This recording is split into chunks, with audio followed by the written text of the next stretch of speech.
ক্যান্ডিকে দেখো আমার ভেজলিনটা মুখে নিয়ে চিবাচ্ছিল, দেখে নিয়েছি তাই। Hi hello good afternoon my YouTube family, welcome back to my another new blog. শুরু করছি আরও একটা ব্লগ। আশা করি তোমরা ভালো আছো, সুস্থ আছো। আমি খুব ভালো আছি। বাচ্চাদের খাওয়ানো হয়ে গেলে যে জিমি বাঁধা রয়েছে একদম ভালো হয়ে গেছে, ওর হাতটা ব্যথাও কমে গেছে। ক্যান্ডি আমার পাশেই রয়েছে, আমি বসলে উঠে আসবে, যথারীতি উঠে চলেও এসেছে। এই যে ক্যান্ডি, হ্যাঁ একটু দেখা দাও, একটু দেখা দাও সবাইকে, সবাইকে একটু দেখা দাও। খালি বদমাশি করলে চলবে? একটু দেখাও, একটু দেখাও, তোমার ফেসটা একটু দেখাও, তোমার খালি হাত দিয়ে ডাকা। হ্যাঁ হ্যাঁ হ্যাঁ। সব বন্ধুরা চলো রাখছি, রান্না তো কিছু করতেই হবে, নাহলে খাবোটা কি বলো, ওবেলা হয়তো করবো। চলো সাথে থাকো, পাশে থাকো, দেখতে থাকো। হাই বন্ধুরা, সোমবারে পুজো কমপ্লিট করে নিলাম। আজ আমার মহাদেবের পুজো আজকে। এই যে আমার মহাদেব।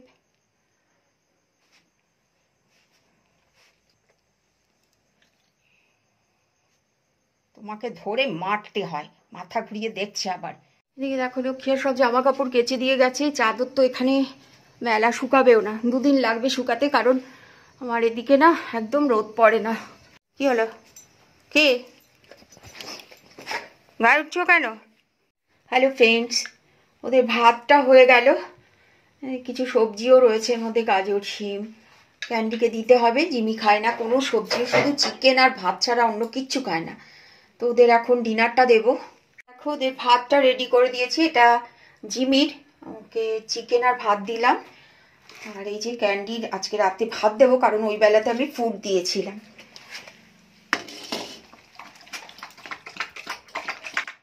জিমি আয়, জিমি, জিমি। ক্যান্ডি আমার কোনো জিনিস আর আস্ত রাখলো না, সব চিবিয়ে দিচ্ছে জানো। হাই ফ্রেন্ডস, এখানে মুগের ডাল ভাজছি শীতকালীন সবজি দিয়ে। গোবিন্দভোগ চালের খিচুড়ি বানাবো, সেই জন্য এটা ভেজে নিচ্ছি। ধোয়া ছিল, ধুয়ে জল ঝরিয়ে রেখেছিলাম। প্রথমে শুকনো কলায় ভাজবো, তারপর ঘি দেবো, ঘি দিয়ে ভাজবো ভালো করে ডালটা। এখানে 1 কৌটো ডাল আছে, মানে শালিমার নারকেল তেলের কৌটো যে হয়, সেই 1 কৌটো ডাল। গোবিন্দভোগ চাল 1/2 কৌটো গোবিন্দভোগ চাল। ডাল আমি সবসময় বেশি দিই। তেজপাতা, শুকনো লঙ্কা। আমার গ্রিন টি হয়ে গেছে। এখানে রয়েছে সমস্ত সবজি কেটে ধুয়ে রেখেছি। আর ফুলকপিটা একটু ভাপিয়ে নিলাম, অনেকখানি ঘি দিলাম। ঘিটা দিয়ে এবার ডালটা ভালো করে ভাজছি। ভাজা এমনি হয়েই গেছে, শুকনো খোলায় যেটা ভাজা, তবে একটু ঘি দিয়ে ভালো করে ভাজি। ঘি দিয়েই আমি এই খিচুড়িটা বানাবো। খুব টেস্টি হয় ঘি দিয়ে গোবিন্দভোগ চালের খিচুড়ি, সবজি দিয়ে দারুণ খেতে লাগে। কারা খিচুড়ি খেতে ভালোবাসো, আমি তো প্রচণ্ড ভালোবাসি।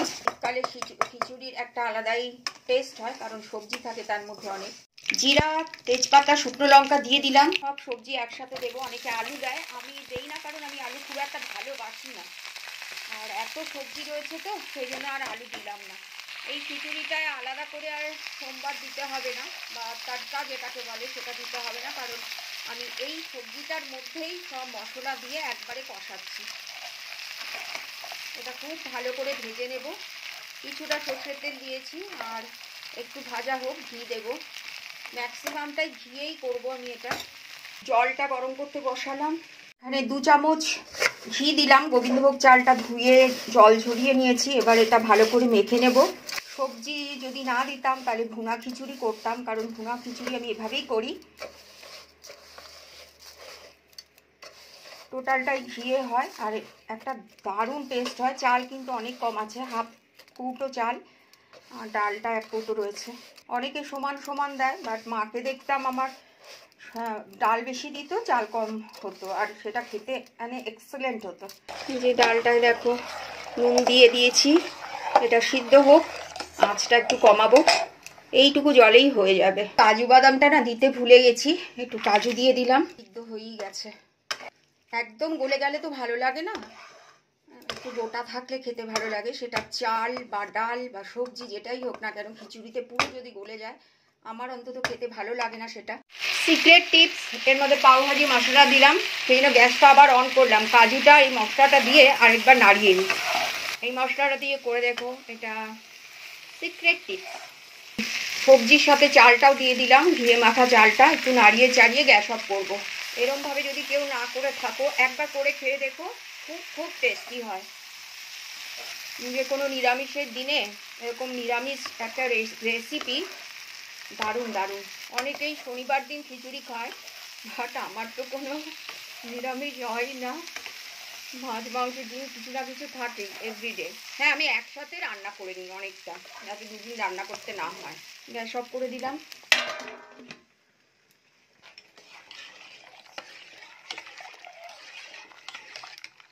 Hi friends, good evening. জামা কাপড় একটু গোছাবো, সাথে তোমাদের সাথে কথা বলতে বলতেই গোছাই। আমাদের এখানে ঠান্ডাটা অনেক কমে গেছে, জানি না কেন 4-5 দিন হলো ঠান্ডা একদম নেই। শীতকালে দেখবে ঠান্ডা না থাকলে কি ভালো লাগে বলো। এই তো 2 মাস মাত্র ঠান্ডা পড়ে, তার মধ্যে ঠান্ডা একদম চলে গেল। তার কৌশিক ফোন করেছিল, কৌশিক বলছে ওদের ওখানে ঠান্ডা আছে বর্ধমানে, বাট আমাদের এখানে তো আমার রীতিমতো গরম লাগছে, লেপ গায়ে দিলেও গরম লাগছে। কালকে ফেসবুকে রাতের বেলা একটু ঝামেলাই হয়েছে। মানে দেখবে মানুষ কত জেলাস হয়, যখন তুমি কোনো কিছুতে কিছু করবে না, তোমাকে বলবে ওই তো ঘরে বসে বসে খায়, কিছু তো কাজ করে না। আর যখন তুমি কোনো কিছু মানে যে কোনো স্ট্রাগল করে তুমি একটা নিজের জায়গায় যাওয়ার চেষ্টা করবে, বা সেই জায়গাটাকে মজবুত করার চেষ্টা করবে নিজের ক্রিয়েশন বা নিজের কন্টেন্ট দিয়ে, প্রত্যেকটা মানুষের মধ্যে কিছু না কিছু গুণ থাকে। সেই রকমই আমি বেশ কিছুদিন ধরে দেখছিলাম আমাদের এখানকারই ছেলে, সে বাজে কমেন্ট করছে আমার রিলে। আমি কিচ্ছু বলিনি, আমি কোনোদিন কাউকে কিছু বলি না। খুব বাজে কমেন্ট করলে আমি ইগনোর করি, আর বেশি বাজে লাগলে আমি ব্লক করে দিই। যখন দেখলাম তার প্রোফাইলে গিয়ে সে চিত্তরঞ্জনেরই এবং সে এই কাজটা করছে, সাথে সাথ তাকে তার স্ক্রিনশট সমস্ত আমি তুলে রেখে দিয়েছি এবং ফেসবুকে পোস্টও করেছি। যা কিছু বলার হয় নিজের প্রোফাইল পিকচার দিয়ে নিয়ে এসে বল। ও অন্য একটা প্রোফাইল পিকচার দিয়েছে, নিজের ফেসটা নেই, বাট আমি নিয়ে নিয়েছি এবং আমি জেনেও নিয়েছি কে, এবং তার এগেনস্টে যা স্টেপ নেওয়ার আমি সেটা নিয়েওছি। যেহেতু সে রেলওয়ে এমপ্লয়ি, আমার আরো বেশি সুবিধা হয়েছে। আমি বুঝতে পারি না এদের প্রবলেমটা কি। আমি তো কারোর ক্ষতি করছি না বা কাউকে খোঁচা মারছি না, আমি আমার মতো কাজ করছি। আর এখানে আমি এই প্ল্যাটফর্ম বা সোশ্যাল মিডিয়া প্ল্যাটফর্মে আমি এসেছি নিজের কাজ করার জন্য, নিজে বিজি থাকার জন্য। আমি কিন্তু কারোর সাথে গল্প করার জন্য আসিনি। অনেকেই বলে ইনস্টাগ্রামে এসো, নম্বর দিচ্ছে, এখানে গল্প করো, কথা কেন বলছো না। আমি তো কোনো কারোর সাথে গল্প করতে আসিনি, তাই না? আর জোর করে বলিনি কাউকে তোমরা আমার ডিস দেখো, তোমরা আমার ভিডিও দেখো, এটা আমি কোনোদিন বলি না। ইউটিউবে তাই কোনোদিন কাউকে বলি না আমার ভিডিও দেখো। দেখলে খুশি হই, না দেখলে কোনো ব্যাপার না, যার ইচ্ছা হবে দেখবে, ইচ্ছা হবে না দেখবে না। বাট কোনো মহিলাকে এইভাবে বাজে কমেন্ট করা উচিত নয়। শুধু আমার নয়, যত লেডি রয়েছে ফেসবুকে বেশি হয় এগুলো, মানে এত জঘন্য জঘন্য তাদের কমেন্ট করে, তাদের কমেন্ট বক্সে গিয়ে। যে ক্রিয়েটার সে কি রিপ্লাই দেবে এবার বলো তো? সেই জন্য সেই ম্যাক্সিমাম ক্রিয়েটার কোনো রিপ্লাই দেয় না, পরিচয়টা তারা নিজেরাই দেয়। কিছু বলতে হবে না, কারণ সকলে কমেন্ট দেখে তো। যে বাজে কমেন্ট করছে সে কোন ফ্যামিলি বিলং করে, সে তার নিজের পরিচয়টা সেই কমেন্টের মাধ্যমে দিয়ে দেয়। এটা হচ্ছে সব থেকে বড় ব্যাপার, সেই জন্য আমি ডিলিট করি না। আমি নিজের মতো করে নিজের কাজ করতেই ভালোবাসি, বিজি থাকতে ভালোবাসি। কিন্তু কেউ যদি রিপিটেডলি কেউ বদমাশি করে, আমি তার এগেনস্টে স্টেপ নেব। সেটা ফেসবুক থেকেও নেব, আমাদের এখানে যেটা করার সেটা আমি করব। মেয়েদেরকে এগিয়ে যেতে দেখলে অনেকেই অনেক প্রবলেমে ভোগে, তারা সেটা জাস্ট মেনে নিতে পারে না। কারোর ভালোটা মেনে নেওয়ার মতন লোক সংখ্যা খুব কম আছে, যে গ্ল্যাডলি ভালো জিনিসটাকে সে মেনে নেবে। এই হচ্ছে আমাদের সমাজ। কি বলবে বলো, কাকে বলবে? তুমি যদি কষ্টে থাকো, খুব দেখবে এই এই মানুষগুলোই খুব খুশি হবে এবং তোমাকে কত দয়া করুণা দেখাবে। বাট যখনই তুমি উঠে দাঁড়াবে, যখনই তোমার কোনো একটা পজিশনে যাওয়ার চেষ্টা করছো, সেই জায়গাটা তৈরি করছো, দেখবে তাদের জেলাসিতে একদম মাথা খারাপ হয়ে যায়। আমি বুঝি না, এদের বাড়িতেও তো মা, বোন, দিদি, বউ এরা তো আছে। এরা যখন কমেন্ট করছে কোনো লেডিসকে, তার ভিডিওতে, তার রিলসে গিয়ে, তারা একবারও চিন্তা করে না যে আমার বাড়ির কোনো মহিলাকে কেউ যদি এরকম কমেন্ট করে আমার কিরকম লাগবে। আমার ম্যাক্সিমামই খুব ভালো বন্ধু, মিথ্যে বলবো না, তারা ভালো কমেন্ট করে বা লাইক করে, আমি হ্যাপি। এবং আমি কখনো চট করে এরকমভাবে কাউরির এগেনস্টে স্টেপ নেই না। আমি বাধ্য হয়েছি স্টেপ নিলাম যেহেতু সে চিত্তরঞ্জনের রেলওয়ে এমপ্লয়ি এবং সে এই কাজগুলো করছে, সে বুঝতে পারবে। তোমরা যারা যারা ক্রিয়েটার রয়েছো, একদম জাস্ট নেগলেক্ট করবে, ইগনোর করবে। আমি তো ইগনোরই করি, সেরমভাবে কমেন্ট করতে পারি না। এত কমেন্টের রিপ্লাই তো দেওয়া সম্ভব নয়, তো সেভাবে কমেন্ট করতে পারি না। কিন্তু হ্যাঁ, লাইক করি, কমেন্ট আমি দেখি। ছেলেটিকে আমি বেশ কিছুদিন ধরে জিনিসটা দেখছিলাম, আর এটা করা উচিত ছিল। যখন আমি এই পোস্ট করলাম কিছু লিখে, আমি সাথে সাথে দেখলাম সে আমায় ব্লক করেছে। সে ব্লক করার আগেই তার কমেন্ট এবং তার প্রোফাইলে সবকিছু আমি এসএস নিয়ে নিয়েছি। এই হচ্ছে পরিচয় এদের। জাস্ট ভাবতে আমার অবাক লাগে, ঘেন্না হয় গো এই ধরনের কিছু মানুষের জন্য। করুণা হয়, দয়া হয় যে নিজেরা কিছু কর না, নিজের কাজ নিজে কর, বা নিজেরা কিছু কর, বা বাড়ির যারা মহিলা রয়েছে তাদেরকে এনকারেজ কর। আমি তো কারোর ক্ষতি করিনি না, কারোর কমিউনিটিতে গিয়ে কিছু বলা, ইউটিউবের কথা বলছি, বা কারোর রিলসে গিয়ে খারাপ মন্তব্য করার।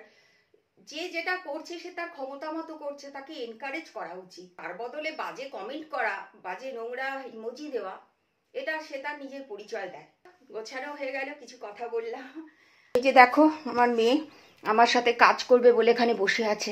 এতক্ষণ কিচেনে আমার সাথে সাথে ঘুরছিল। মা কি এমন করছে, মা কি এমন রান্না করছে যে আমাকে দেবে না মা? সত্যি গো, মানুষের থেকে এরা অনেক ভালো, অনেক ভালো। এত ভালো না, বোঝাতে পারবো না। সেই জন্য কোনো ডগের কোনো বাজে পোস্ট কষ্ট পাচ্ছে বা ধাক্কা দিয়ে দিচ্ছে, আমি এগুলো না ওভারলুক করি। আমার প্রচণ্ড কষ্ট হয়, প্রচণ্ড কষ্ট হয়। ওরা কিছু বলতে পারে না, অনেকে মারে, যেগুলো আমি একদম সহ্য করতে পারি না। আমার স্ট্রিটেই এরকম যারাই করে, আমি সাথে সাথে তার প্রতিবাদ করি। বুঝি না কেন এদের কি ইরিটেশন এদের প্রতি। সেটা আমার, দেখো অনেকে বলে বিদেশি কুকুর পুষছো, দেশি কুকুর। দেখো আমি বাইরে গেলেও দেশি কুকুরকে খাবার দিই। আমার ডিকিতে বিস্কিট থাকে সব সময়, বা রুটি থাকে। আর আমার ল্যাব্রেডার রয়েছে।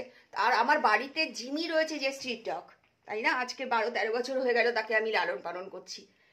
ওকে যা দেই তার থেকে বেশি চিকেন ওকে আমাকে দিতে হয়, কারণ ও চিকেন আর ভাত ছাড়া কিছু খায় না। এর মধ্যে দিয়ে দিলাম সবজি, চাল যেটা ভাজলাম, সব রকমের সবজি, মটরশুঁটিও ছিল, মটরশুঁটিও দিয়েছি। আর কিছুটা সবজি আমি রেখেছি, ওদের ভাত কালকে বানাতে হবে, ক্যান্ডির জন্য দিতেই হয়। এই শীতকালটাতেই ভালো সবজি পাওয়া যায়, সেই জন্য ওকে চেষ্টা করি গাজর, সিম, আদার্স, পালং শাক এগুলো দেই। মানে দেখো, বেগুন জলে ভিজিয়ে রেখেছিলাম কিছুক্ষণ, কষটা বেরিয়ে গেল, নুন হলুদ চিনি দিয়ে মেখে রাখলাম। আর ওদের ডিনারটা দিয়ে দিচ্ছি। এটা কি বলো তো, ভেবেছিলাম দেবো খিচুড়িতে, ভুলে গেলাম। হ্যালো বন্ধুরা, আমি চলে এসেছি ডিনার নিয়ে। খিচুড়ি, বেগুন ভাজা, ভেবেছিলাম ডিমের অমলেট করব, বাট করিনি। ক্যান্ডি পাশে বসে আছে, মুখ থেকে টপ টপ করে রস পড়ছে। খুব খুব টেস্টি হয়েছিল খিচুড়িটা, পুরোটাই ঘি দিয়ে করেছিলাম বলে আরও বেশি টেস্ট ইনহ্যান্স করেছে। তোমরা যারা এখনও করোনি এভাবে খিচুড়ি, আমার মতো একটু করে দেখো, পুরোটাই ঘিয়ে ভেজে অসাধারণ একটা টেস্ট হয়। তো আর কি বলবো, tata, bye, good night.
Hi friends, আমি ডিনারে চলে আসলাম। খিচুড়ি, বেগুন ভাজা, ভেবেছিলাম ডিমের অমলেট করব, বাট করতে ইচ্ছে করলো না। পাশে আমার ক্যান্ডি বসে আছে, ওকে একটু দিতে হবে খিচুড়ি। এতটা ঘি দেওয়া রয়েছে না, আমার দিতেও ভয় লাগছে। খিচুড়ির টেস্ট জাস্ট এক্সিলেন্ট হয়েছে। ভাববে যে আমি নিজে রান্না করে নিজেই বলছি, বাট হ্যাঁ, খুব ভালো হয়েছে। চলো, আজকের ব্লগটা এতটুকু পর্যন্তই থাকলো। আবার আসবো নতুন কোনো ব্লগ নিয়ে, ততক্ষণের জন্য বাই, টাটা, গুড নাইট।